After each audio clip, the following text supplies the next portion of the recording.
Uphold must pay more than $5 million after Credern was promoted as safer than its risks allowed.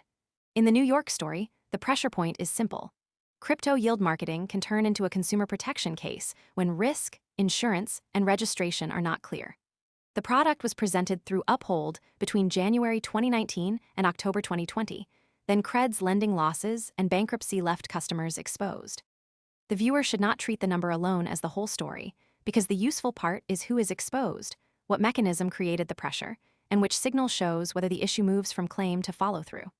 The opening read is therefore narrow and concrete.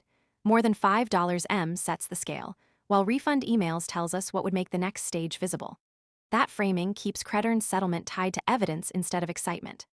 The settlement directs more than $5 million in restitution to affected Uphold users and adds ongoing compliance duties.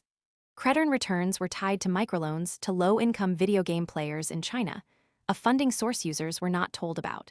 That baseline matters because it gives the story a factual floor before any reaction builds around it. The strongest confirmed scale marker is more than $5 while $545 claim adds the context that keeps the event from becoming a vague market talking point. It also explains why Uphold is central to the case rather than background noise, and why the timeline or structure cannot be skipped. Without that baseline, more than $5 can be misread. Most people arrive after the move is obvious and the easy upside is gone. We focus on serious crypto education and high-quality signals before the crowd rushes in, so you can understand the setup earlier and move sooner. If you want that edge, visit the link below now. New York turns on the mechanism. The promised yield depended on a risky lending chain rather than protected savings.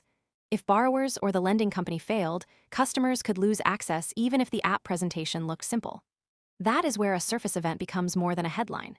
The mechanism explains whether the pressure sits in liquidity, compliance, custody, user access, product design, security, or market structure.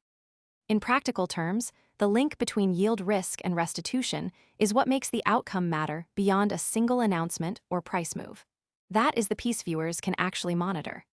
The affected side is Uphold users. Affected users are supposed to receive notice when restitution reaches their Uphold accounts. This is the practical consequence. The event can change how people use a platform, how traders read a level, how issuers design products, or how regulators evaluate a risk. The segment keeps that effect narrow because unsupported ecosystem-wide claims would blur the evidence and make the story less useful. The useful question is what Uphold users can actually do or observe after this event.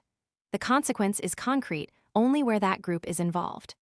The unresolved piece is how much additional money will come from the Cred bankruptcy estate and how quickly every affected user receives funds. That does not erase the confirmed facts, but it does limit how far the conclusion can go. Email notices, account credits, and any recovered bankruptcy distribution would make the reimbursement path clearer. This is the difference between a strong signal and a completed outcome. Viewers should know which part is established and which part still needs proof. The missing evidence matters because refund emails can change the interpretation without changing the baseline facts already on the table. That caution matters while the open item remains unsettled. Most people arrive after the move is obvious and the easy upside is gone. We focus on serious crypto education and high-quality signals before the crowd rushes in, so you can understand the setup earlier and move sooner. If you want that edge, visit the link below now.